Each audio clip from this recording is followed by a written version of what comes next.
ஆன்மஸ்வரூபத்தின் முகம். ஆன்மஸ்வரூபம் சச்சிதானந்தம் என்று சொல்லப்படுகிறது. ஆனாலும் ஒரு பக்தருக்கு வழிகாட்டுதலுக்காகவும் ஊக்கம் அளிப்பதற்காகவும் ஆன்மஸ்வரூபத்தை அறிந்து உணர்ந்தவரும் ஆழ்ந்த அமைதியில் உறைபவருமான ஒரு குருவின் அருள் மிகவும் அவசியமாக தேவைப்படுகிறது. மேலும் ஆழ்நிலை ஆன்மாவை ஒரு கீர்த்தி பொருந்திய பிரகாசமான முகத்துடன் இணைக்கும்போது அது மிகுந்த உதவியளிக்கிறது. திரு ரமண மகரிஷியின் முகம் இத்தகைய புனிதமான முகம். அது ஆன்மஸ்வரூபத்தின் முகம்.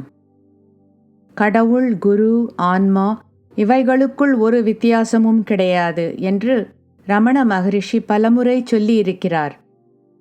கடவுள் அன்பான பக்தரின் மீது பரிவு கொண்டு தம்மை பக்தரின் தகுதிக்கு தகுந்தவாறு வெளிப்படுத்துகிறார் என்று அவர் சொன்னார்.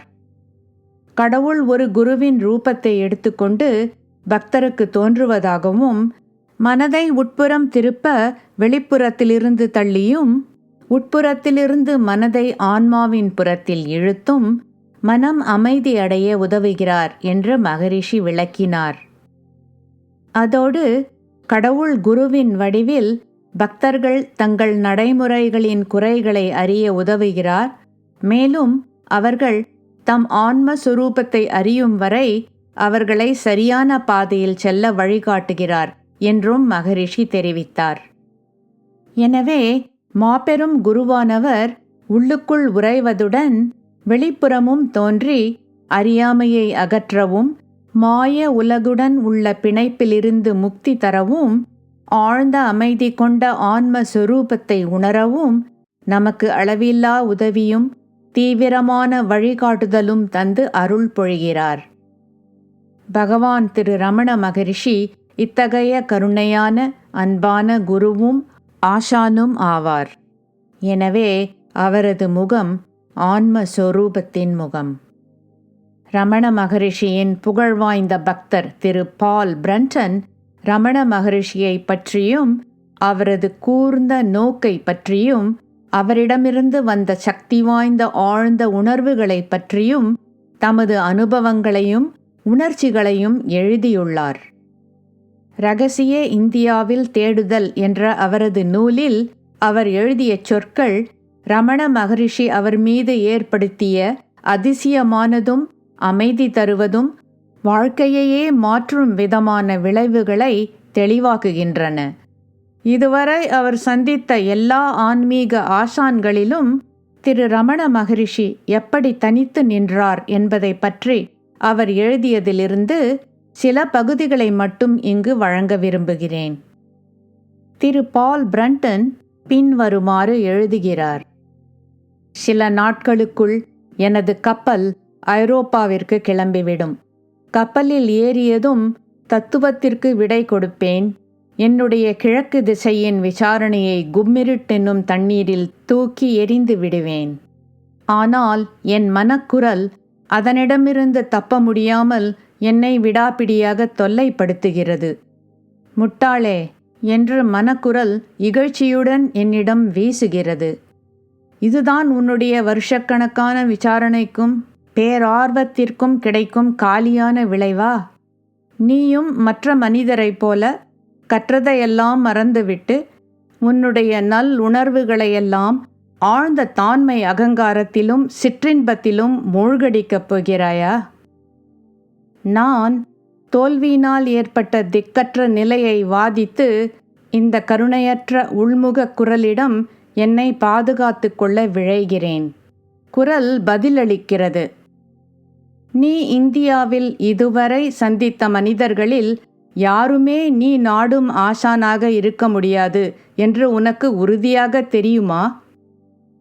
என் மனதின் கண்ணில் பலவித முகங்களால் அமைந்த ஒரு நீண்ட கலைக்காட்சி தொகுப்பு கடந்து செல்கிறது. நட்பார்ந்த தோழமையான முகங்கள், முட்டாள்தனமான முகங்கள், அறிவுமிக்க முகங்கள், பயங்கரமான முகங்கள், தீய முகங்கள், புரிந்து கொள்ள கடினமான முகங்கள். இவற்றில் ஒரு தனிப்பட்ட முகம் தன்னை ஊர்வலத்திலிருந்து தனியாக விடுவித்து கொண்டு அதன் கண்கள் அமைதியாக என் கண்களுக்குள் கூர்ந்து நோக்கியவாறு விடாப்பிடியாக என் முன்னால் வட்டமிடுகிறது. அது அமைதியான, அசையாமல் நிலையாக நிற்கும் சிலை போல உள்ள மகரிஷியின் முகத்தோற்றம்தான். இவர் தன் வாழ்க்கையை தெற்கில் உள்ள தெய்வீக கலங்கரை விளக்கை கொண்ட மலையின் மீது கழித்த ஞானி. நான் அவரை மறக்கவே இல்லை. கும்மிருட்டான வெற்றிடத்தில் ஒரு ஒளியாக வந்து பின்பு மறைந்துவிடும் ஒரு நட்சத்திரம் போல் அவர் என் வாழ்வில் கடந்து சென்றதை இப்போது நான் உணர்கிறேன். என் உள்முக கேள்வியாளருக்கு பதில் தந்து நான் ஒத்துக்கொள்கிறேன். உலகம் முழுவதிலும், கிழக்கிலும் மேற்கிலும் நான் இதுவரை சந்தித்தவர்களில் எல்லாம் மகரிஷிதான் என்னை மிகவும் கவர்ந்து என் மனதில் பதிந்துள்ளார். ஆனால் அவர் ஒட்டாமல் பற்றற்று இருப்பது போலவும், ஐரோப்பிய மனப்போக்குக்கு வெகு தூரத்திலும் நான் அவரது மாணவனாக ஆவேனா இல்லையா என்பதை பற்றி அலட்சியமாக இருப்பது போலவும் தோன்றினார். என் மௌன குரல் இப்போது மிக தீவிரமாக என்னை பிடித்து கொள்கிறது. மனக்குரல்: அவர் அலட்சியமாக இருந்தார் என்று நீ எப்படி உறுதியாக இருக்க முடியும்? நீ ரொம்ப நாள் தங்கவில்லை, அவசரமாக அகன்று விட்டாய். பிரண்டன்: நான் பலவீனமாக ஒத்துக்கொண்டேன். ஆமாம், நானே எனக்காக முடிவு செய்த திட்டத்தை செயல்படுத்த வேண்டியிருந்தது. நான் வேறு என்ன செய்திருக்க முடியும்? மனக்குரல்: இப்போது நீ ஒன்று செய்ய முடியும். அவரிடம் திரும்பிப்போ. பிரண்டன்: நான் எப்படி என்னை அவர் மீது பலவந்தமாக திணித்து கொள்ள முடியும்? மனக்குரல்: உன்னுடைய சொந்த உணர்ச்சிகள் ஆன்ம விசாரணையின் வெற்றியை விட குறைவான முக்கியத்துவம் உள்ளவை. மகரிஷியிடம் திரும்பிப்போ. பிரண்டன்: அவர் இந்தியாவின் மறுகோடியில் உள்ளார். நானோ மறுபடியும் இங்கும் அங்கும் அலைவதை தொடங்குவதற்கு முடியாமல் மிகவும் நோயுற்றுள்ளேன். மனக்குரல்: அதனால் என்ன? உனக்கு ஒரு குரு தேவைப்பட்டால் அதற்கான விலையை கொடுத்துத்தான் ஆக வேண்டும். பிரண்டன்: ஒரு குரு வேண்டுமா என்று இப்போது எனக்கு சந்தேகமாக இருக்கிறது. ஏனெனில் எதை வேண்டுவதற்கும் நான் மிகவும் களைப்படைந்திருக்கிறேன். மேலும் நான் நீராவி கப்பலுக்கு ஏற்கனவே ஒரு படுக்கை இடம் ஏற்பாடு செய்துவிட்டேன். இன்னும் 3 நாட்களில் கடல் பயணத்தில் செல்ல வேண்டும். ஏற்பாடுகளை மாற்றுவதற்கு இப்போது மிகுந்த நேரம் கடந்துவிட்டது. மௌனக்குரல் என்னை இகழ்ச்சி செய்கிறது. மனக்குரல்: ஓ, மிகவும் தாமதமாகிவிட்டதா? உன்னுடைய நற்பண்பு உணர்வுகளுக்கு என்ன ஆயிற்று? நீ சந்தித்தவர்களுக்குள் மகரிஷிதான் சிறந்தவர், மேன்மையானவர் என்று ஒப்புக்கொள்கிறாய். ஆனால் அவரை சிறிதளவும் அறிந்து கொள்வதற்கு முன்னால் அவரை விட்டுவிட்டு ஓடிச் செல்ல விரும்புகிறாய். அவரிடம் திரும்பிச் செல். பிரண்டன்: நான் கடுகடுப்புடனும் பிடிவாதமாகவும் இருக்கிறேன். மூளை ஆமாம் என்கிறது, ஆனால் இரத்தம் இல்லை என்கிறது. மேலும் ஒரு முறை மௌனக்குரல் என்னை தூண்டுகிறது. மனக்குரல்: உன்னுடைய திட்டங்களை மாற்று. நீ கட்டாயம் மகரிஷியிடம் திரும்பி போகத்தான் வேண்டும்.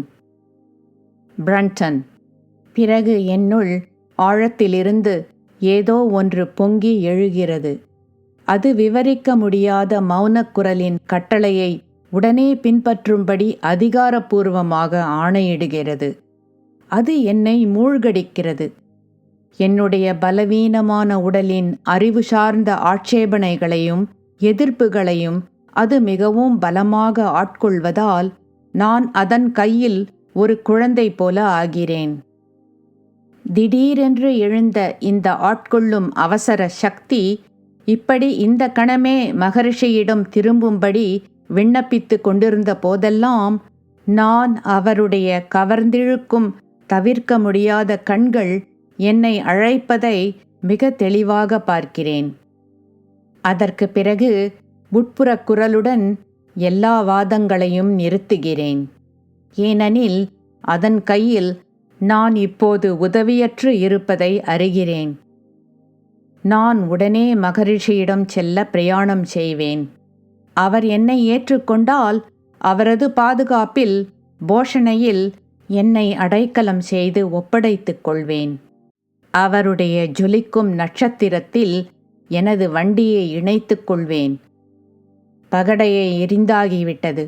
அது என்னவென்று எனக்கு புரியாவிட்டாலும் அந்த ஏதோ ஒன்று என்னை வென்றுவிட்டது. நான் எனது விடுதிக்கு திரும்புகிறேன். நெற்றியில் வேர்வையை துடைத்து கொண்டு வெதுவெதுப்பான தேநீரை குடிக்கிறேன். அதை குடித்தவாறே நான் ஒரு மாறிவிட்ட மனிதன் என்று உணர்கிறேன். என்னுடைய பரிதாபமான இருள் மிகுந்த பாரமும் சந்தேகமும் என் தோள்களிலிருந்து வீழ்வதை உணர்கிறேன். அடுத்த நாள் காலை பம்பாயிலிருந்து திரும்பி வந்த பிறகு இப்போதுதான் நான் முதலாக புன்சிரிப்பதை உணர்ந்தவாறு நான் காலை உணவுக்கு இறங்கி வருகிறேன். பிரகாசிக்கும் வெள்ளை நிற ஜாக்கெட்டும் பொன்னிற இடை அணியும் வெள்ளை நிற கார்ச்சட்டையும் அணிந்த தாடி வைத்து கொண்டிருந்த உயரமான சீக்கிய பணியாள் எனது நாற்காலியின் பின்னால் கை கட்டி நின்றவாறு பதிலுக்கு என்னை பார்த்து புன்சிரிக்கிறார். பிறகு அவர் சொல்கிறார், உங்களுக்கு ஒரு கடிதம் இருக்கிறது சார். நான் கடிதத்தின் உரையை பார்க்கிறேன். அது 2 முறை வெவ்வேறு முகவரி எழுதப்பட்டு நான் போன ஒவ்வொரிடத்திலும் என்னை பின்தொடர்ந்து வந்திருக்கிறது. நான் உட்கார்ந்தவாறு அதை திறந்தேன். எனக்கு களிப்பும் ஆச்சரியமும் ஏற்பட்டது. ஏனெனில் அது தெற்கில் உள்ள தெய்வீக கலங்கரை விளக்கை கொண்ட மலையின் அடிவாரத்தில் இருந்த ஆசிரமத்திலிருந்து எழுதப்பட்டிருப்பதை கண்டுகொள்கிறேன். அது எழுதியவர் மகரிஷியின் சீடராக ஆகிவிட்டிருந்தார். அவர் சில சமயங்களில் மகரிஷியை சந்தித்து வந்தார். நான் அவரை சந்தித்திருக்கிறேன். அவ்வப்போது எங்களுக்குள் கடித போக்குவரத்து இருந்தது. கடிதம் முழுவதும் ஊக்கமளிக்கும் எண்ணங்கள் இருந்தன. நான் மீண்டும் ஆசிரமத்திற்கு வர விரும்பினால் எனக்கு அங்கே நல்வரவு கிடைக்கும் என்று குறிப்பிடப்பட்டுள்ளது. நான் அதை படித்து முடித்த பிறகு அதிலிருந்து ஒரு வாக்கியம் மற்ற எல்லாவற்றையும் துடைத்து அழித்துவிட்டு என் நினைவில் ஒளிர்ந்தது. ஒரு உண்மையான ஆசானை சந்திக்க உங்களுக்கு நல்ல அதிர்ஷ்டம் இருந்துள்ளது என்பதுதான் அந்த வாக்கியம். மகரிஷியிடம் திரும்பிச் செல்ல வேண்டும் என்ற என்னுடைய புதிதாக பிறந்துள்ள தீர்மானத்திற்கு இது ஒரு நல்ல சகுனம் என்று கருதுகிறேன். பம்பாய்க்கு விடை கொடுத்துவிட்டு என் புதிய திட்டத்தை செயலாற்ற அதிக காலம் ஆகவில்லை. ரயில் என்னுடைய ஆர்வத்திற்கு தகுந்தபடி வேகமாக ஓடவில்லை. தண்டவாளங்கள் மீது அது பறந்து சென்றபோது நான் ஆன்மீக ஞானோதயமும் மிகவும் புதிரான தன்மையுள்ள ஒருவரை சந்திப்பதுமான ஒரு மாபெரும் நிகழ்ச்சிக்கு மிக விரைவாக செல்வது போல் உணர்கிறேன். ஏனெனில் நான் எனது தனி அறையின் ஜன்னல் வழியாக வெளியே பார்க்கும்போது ஒரு மகரிஷியை, ஒரு ஆன்மீக மாமனிதரை கண்டுபிடிப்பதற்கு தூங்கி வழிந்து கொண்டிருந்த என்னுடைய நம்பிக்கைகள் மீண்டும் ஒருமுறை விழிக்கின்றன. 2வது நாளன்று 1000 மைல்களுக்கு மேல் கடந்துவிட்டோம். பிறகு ஆங்காங்கே இருந்த சில சிவப்பு நிற குன்றுகளுடன் இருந்த அமைதியான தெற்கு நிலத்தோற்றங்களில் நுழைய ஆரம்பித்தபோது நான் ஒரு விசித்திரமான சந்தோஷத்தை உணர்கிறேன். தெற்கு இந்திய ரயில் நிலையத்திற்கு மாறிச் செல்ல நான் சிதறி பரவி இருந்த நகரத்தை கடந்து செல்ல வேண்டியிருக்கிறது. நடுவில் சில மணி நேரம் மிச்சம் இருப்பதால் இந்த நேரத்தை இந்திய நூலாசிரியர் வெங்கடரமணியுடன் ஒரு அவசர சம்பாஷணை செய்வதற்காக உபயோகிக்கிறேன். வெங்கடரமணிதான் என்னை தமிழ்நாட்டின் ஆன்மீக தலைவரும் புனிதமான மகானுமான திரு அருள்மிக்க சங்கராச்சாரியாருக்கு என்னை அறிமுகப்படுத்தியிருந்தார். வெங்கடரமணி என்னை மிகவும் அன்புடன் வரவேற்கிறார். நான் மகரிஷியை பார்க்கும் பாதையில் சென்று கொண்டிருக்கிறேன் என்று நான் அவருக்கு தெரிவித்தபோது அவர் குரல் எழுப்புகிறார். இதனால் நான் வியப்படையவில்லை, இதைத்தான் நான் எதிர்பார்த்தேன் என்று சொல்கிறார். நான் அதிர்ச்சி அடைகிறேன். ஆனால் அவரை கேட்கிறேன், ஏன் அப்படி சொல்கிறீர்கள்? அவர் புன்சிரிக்கிறார். என் நண்பரே, நாம் செங்கல்பட்டில் புனித திரு சங்கரரிடமிருந்து எப்படி பிரிந்து சென்றோம் என்று உங்களுக்கு நினைவில்லையா? நாம் அங்கிருந்து அகன்று செல்வதற்கு முன் அடுத்த அறையில் அவர் என் காதில் இரகசியமாக பேசியதை நீங்கள் காணவில்லையா? நான் சொன்னேன், ஆமாம், இப்போது நீங்கள் சொல்வதால் நிச்சயமாக எனக்கு அது ஞாபகம் வருகிறது. எழுத்தாளரின் மெல்லிய சீர்மையான முகத்தில் இன்னும் புன்சிரிப்பு விளங்குகிறது. இதுதான் தெய்வீகமே உருவான திரு சங்கரர் என்னிடம் சொன்னார். உங்கள் நண்பர் இந்தியா முழுவதும் பயணம் செய்வார். அவர் பல யோகிகளை சந்திப்பார், பல ஆசான்களின் சொற்களை கேட்பார்.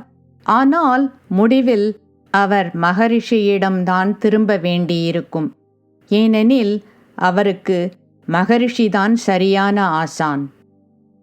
நான் திரும்பி வந்த நாளின் மாலையில் கேட்ட இந்த சொற்கள் என் மனதை ஆழ்ந்து ஈர்க்கின்றன. திரு சங்கராச்சாரியாரின் எதிர்காலத்தை கண்டுரைக்கும் தீர்க்க தரிசன சக்தியை அவை வெளிப்படுத்துகின்றன. அதோடு அவை நான் சரியான மார்க்கத்தில்தான் செல்கிறேன் என்று ஒருவித உறுதியும் அளிக்கின்றன. என்னுடைய நட்சத்திரங்கள், என்மேல் திணித்துள்ள அலைவுகள் எல்லாம் எவ்வளவு விசித்திரம்! சில மறக்க முடியாத கணங்கள் பொன் குறிப்புகளாக நமது வருஷங்களின் பஞ்சாங்கத்தில் பதிந்துள்ளன. இப்போது மகரிஷியின் கூடத்தினுள் நடந்து செல்லும்போது இத்தகைய ஒரு கணம் எனக்கு வருகிறது. நீளமான கூடத்தில் ஒரு ஊசி கீழே விழுந்தால் கூட கேட்கப்பட முடிவது போன்ற ஆழ்ந்த அமைதி நிலவியது. ஞானி அசையாமல், பூரணமாக அசைவே இல்லாமல், நாங்கள் வந்ததால் சிறிதும் கலவரப்படாமல் விளங்கினார். சிறிய உலோகத் துண்டுகள் காந்தத்தால் கவரப்படுவது போல என் கவனத்தை பிடித்து வைத்து கொள்ள இந்த மனிதரில் ஏதோ இருக்கிறது. என்னால் என் நோக்கை அவரிடமிருந்து திருப்ப முடியவில்லை. ஒரு மௌனமான, தடுக்க முடியாத மாறுதல் என் மனதில் நடைபெற்று கொண்டிருப்பதை நான் உணர்கிறேன். நான் ரயிலில் மிகவும் கவனத்துடன், துல்லியமான திட்ப நுட்பத்துடன் தயார் செய்த என் கேள்விகளெல்லாம் ஒன்று ஒன்றாக விழுந்து விடுகின்றன.